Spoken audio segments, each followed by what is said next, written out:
फिर से आप सबका स्वागत है। आज की हमारी हिंदी एक कहानी है, उसका नाम है एक प्यारे चिड़िया।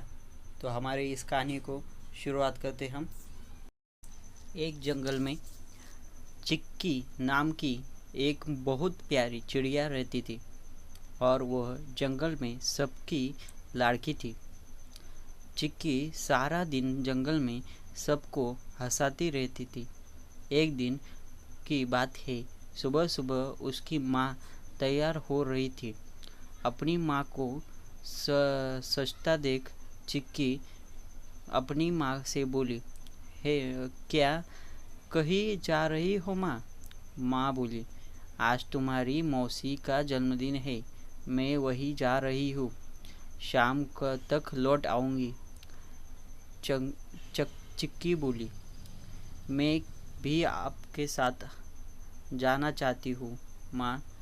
माँ बोली, नहीं चिक्की, तुम तो अभी बहुत छोटी हो, तुम्हें तो ठीक से उड़ना भी नहीं आता। चिक्की, मैं तो सारा दिन जंगल में उड़ती रहती हूँ माँ। माँ, तुम अभी बहुत ज़्यादा तेज़ नहीं हो सकती चिक्की, इसलिए मैं तुम्हें अपने साथ नहीं ले जा सकती। तुम नहीं जानती चिक्की, इस जंगल के बाहर एक इंसानी दुनिया भी है। वह दुनिया हमेशा हमारे लिए बहुत खतरनाक है।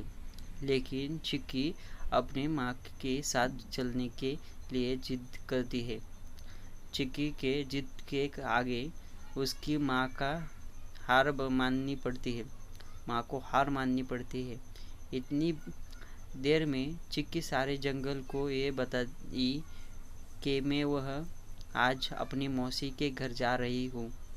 चिक्की के जाने के बाद खबर सुनकर सभी जंगल में रहने वाले उदास हो गए।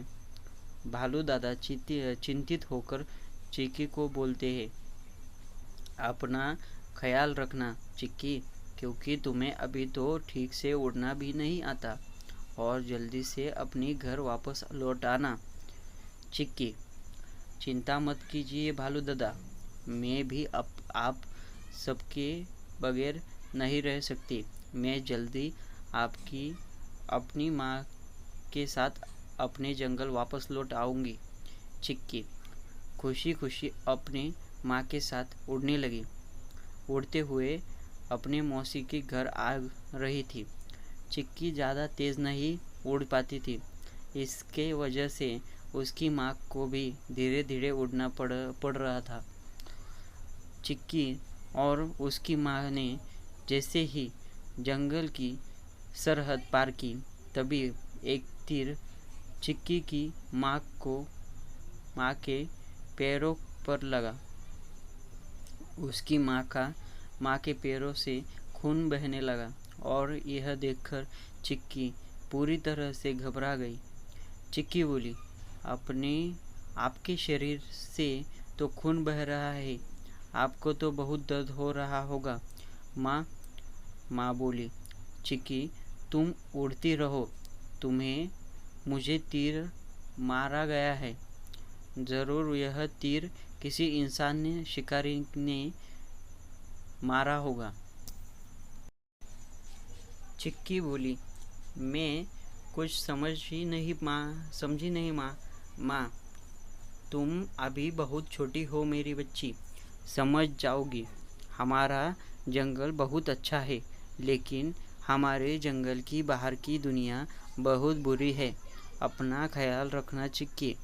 इतना बात बोलकर चिक्की की माँ बेहोश होकर ज़मीन पर गिर गई। ठीक उसी जहाँ पर एक लोमड़ी खड़ी हुई थी, उसे लोमड़ी ने चिक्की के माँ को तुरंत खा लिया और बोला, अरे वाह, इस स्वादिष्ट चिड़िया को खाकर तो मज़ा आ गया। उधर चिक्की उदास होकर और रोते हुए अपनी माँ को ढूंढ रही थी। चिक्की जैसे छोटी और प्यारी चिड़िया को देखकर लोमड़ी के मुंह में तो पानी आ गया और बोला, अरे वाह, यह और चिड़िया, एक और चिड़िया, उसी चिड़िया की बेटी है जो मेरे पेट में है। इसका मांस भी बहुत स्वादिष्ट होगा। इसे अपनी बातों में फंसाकर घर लेकर चलता हूँ। इसे तुम्हें भूनकर खाना खाऊंगा। लोमड़ी चिक्की के पास आकर बोला, मेरा नाम रॉकी है। तुम रो क्यों रही हो और किस ढूंढ रही हो? चिक्की बोली, मेरी माँ उड़ते उड़ते कहीं गिर गई है। मैं अपनी माँ को ढूंढ रही हूँ। लोमड़ी बोला, अरे वो तो मेरे घर में है और तुम्हारा इंतज़ार कर रही है। वैसे उसी ने ही मुझे तुम्हारे पास भेजा है। मासूम और भोली भाली चिंकी बदमाश लोमड़ी के बातों में आ गई। चिक्की को नहीं पता था कि वह लोमड़ी उसकी माँ को खा चुका है। चिक्की लोमड़ी के साथ उसके घर चल देती है। पेड़ पर बैठा हुआ मिकू बंदर लोमड़ी की सारी हरकतें देख रहा था। मिकू बंदर जानता था कि लोमड़ी ने चिक्की को झूठ बोला है। वो दौड़ता हुआ लोमड़ी के पास आकर बोला, अरे रॉकी, तुम यहाँ पर के हो और तुम्हारी गुफा के पास तुम्हारा मनपसंद भोजन पड़ा हुआ है। लोमड़ी बोलता है, कहना क्या चाहते हो तुम? अरे जंगल के राजा शेर ने एक हिरन का शिकार करके तुम्हारे ही घर के सामने रखा है। लेकिन शेर राजा का पेट तो पहले से ही बहुत भरा हुआ है, इसलिए वह मांस तुम्हारे ही घर के सामने छोड़कर चले गए। लोमड़ी, क्या तुम सच बोल रहे हो? बंदर, अरे अगर विश्वास नहीं हो तो जाकर देख लो। हिरन का नाम सुनकर बदमाश लोमड़ी के मुंह में पानी आ गया और उसने अपने दिल से अब चिंकी को खाने का विचार निकाल दिया। वह तुरंत अपने घर की तरफ चला गया। लोमड़ी को भागते हुए चिक्की रोते हुए बोलती, अब मैं अपनी माँ को कहाँ ढूंढूं? मिंकी बंदर, अरे मैं तुम्हारी जान बचाई है चिंकी। यह लोमड़ी तुम्हारी घायल माँ को खा गया। तुम्हारी माँ अब इस दुनिया में नहीं रही। चिक्की, यह क्या कह रहे हो तुम? काश मैं अपनी माँ की बात मान ली होती। चिक्की चिड़िया अपनी माँ को याद करते हुए बहुत रोई। अब वो अकेली रह गई थी।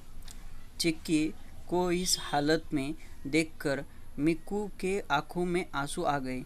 फिर मिक्कू चिक्की को उसके जंगल छोड़ आया। चिक्की आज भी अपनी माँ को याद करते हुए बहुत रोती है।